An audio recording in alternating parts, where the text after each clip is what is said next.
Hello everyone, my name is Anna from iTeam Global, and today I'm going to show you where you can find your assets.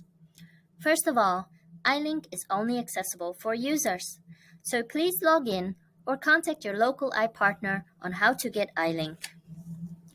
Now when I log in, it shows you straight away the dashboard map, but you can also have this set to your Assets menu or to your Tickets menu.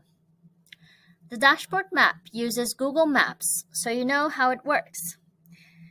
As a special feature, you can also click on the number of where the asset is located for a detailed overview.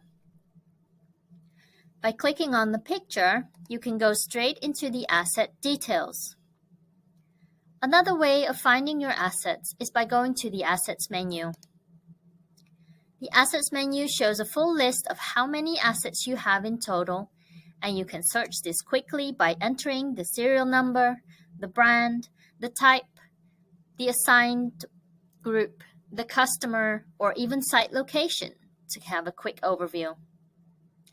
The only assets that have a live or an iLink location are the ones that have a module located inside.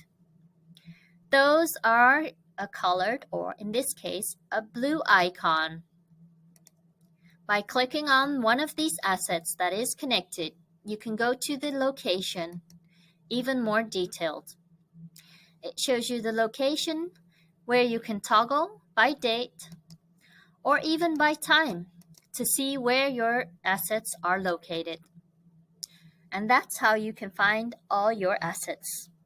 If you have any questions, please let me know. Till next time, bye!